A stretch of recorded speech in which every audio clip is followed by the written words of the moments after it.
everyone, welcome back. We have another winter kind of video. Whilst we can't go out riding, we're doing some changes here on the R7, ready for the 2026 season. And I thought I would show you a modification that I'm going to attempt to do regards the brakes.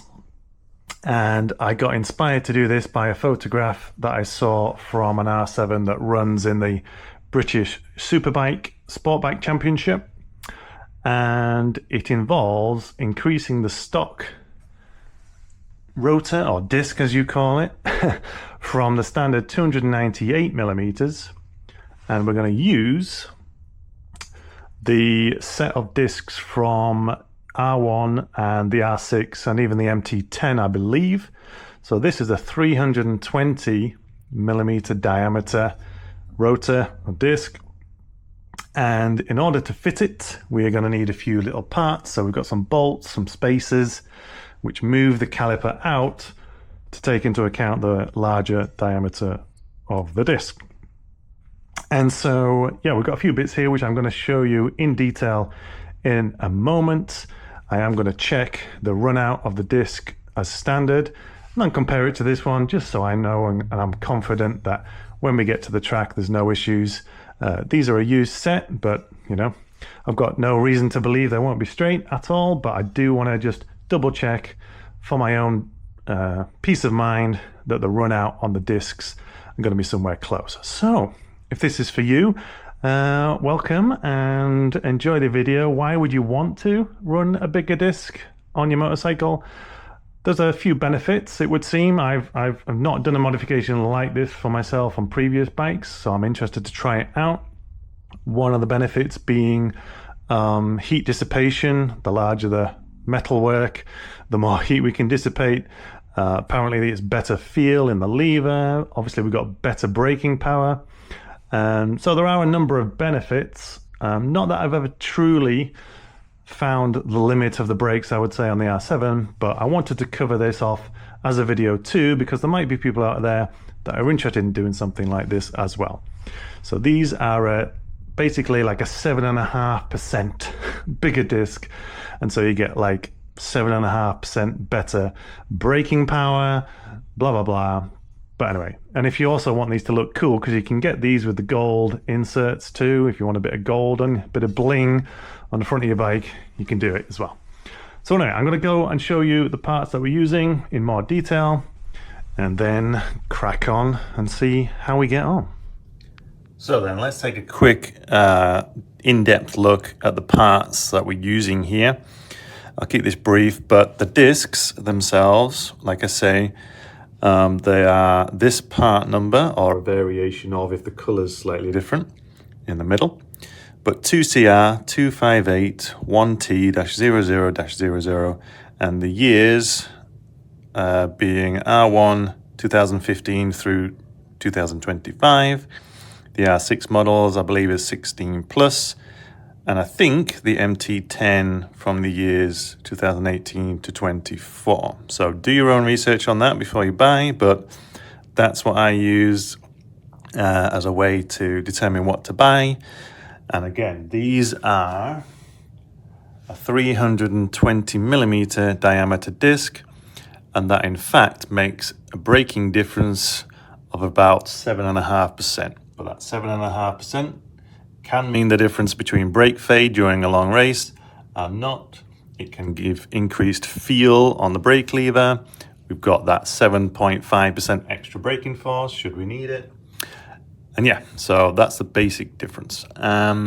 You'll also need some longer caliper mounting bolts. These, I believe, are 80 millimeters. Let's just double check that whilst I'm here. So yeah, these need to be 80 millimeters long because the standard one is only 70 millimeters long. So I got these from here, made in the USA. And that's the details if you want to go find your own there. And these fit nicely. The head fits into the caliper itself in a good way too. And then you'll need some of these. So these are spacers that space the caliper off the mounting standard point as they are now. You can buy these, just get 10mm ones, I think. Well, I've made mine 10mm. We'll see how that fits. But you can buy these off the shelf for relatively cheap as well. You have the back recess for the caliper to push into, and then that goes onto the fork leg, that end. So yeah, these are 10mm spaced because the difference between this and the standard R7 is about 11mm. So we should be good with that 1mm difference anyway. But yeah, so discs, bolts and spacers. Let's go see if we can make this work. Okay, so we got the original discs off, and I'm just for the first time lining up the new disc to the wheel. And as you can see, the PCD, the bolt pattern, matches perfectly on the R7, so that's great. And I can do a little comparison right now, so you can see the difference in diameter here is approximately 10mm or so. So not a huge difference, let's say, but sufficient. All right, let's get these bolts back in, which I'm going to use some medium thread lock on, and I'll do the other side too. Okay, so that's the discs all mounted up. We've got some blue Loctite on the bolts. These are done up to 13 foot-pound, which is the specified torque. I'm going to slot it back in. Just take a note when you're installing the discs that if you want to make them line up with all the holes, both sides, then you just need to spin around the 5 available positions until those holes and the pattern lines up both sides. That's just a bit of an OCD thing, but it's not something that's obvious when you're installing them, so just bear that in mind. Okay, so I do apologize for the lighting situation in this garage, but I'm going to try to make do with it. So there's the wheel reinstalled, torqued up. You'll need a 14mm axle, hex to sort your axle out, and then as I've written them on my torque wrench, the front axle is 65 Nm torque, and then the pinch bolt 23 Nm. All right, so that's all done up. So now this is the moment of truth. This is the moment I have been kind of a little bit worried about, but as I say, hoping that I've seen other people have done the same thing. The worry was, will the caliper clear the wheel and the disc? So these are my spacers in place. As you can see, mine fit on nice and tight, so they don't, you know, fall off if I ever need to take the calipers out to change the wheels at the track.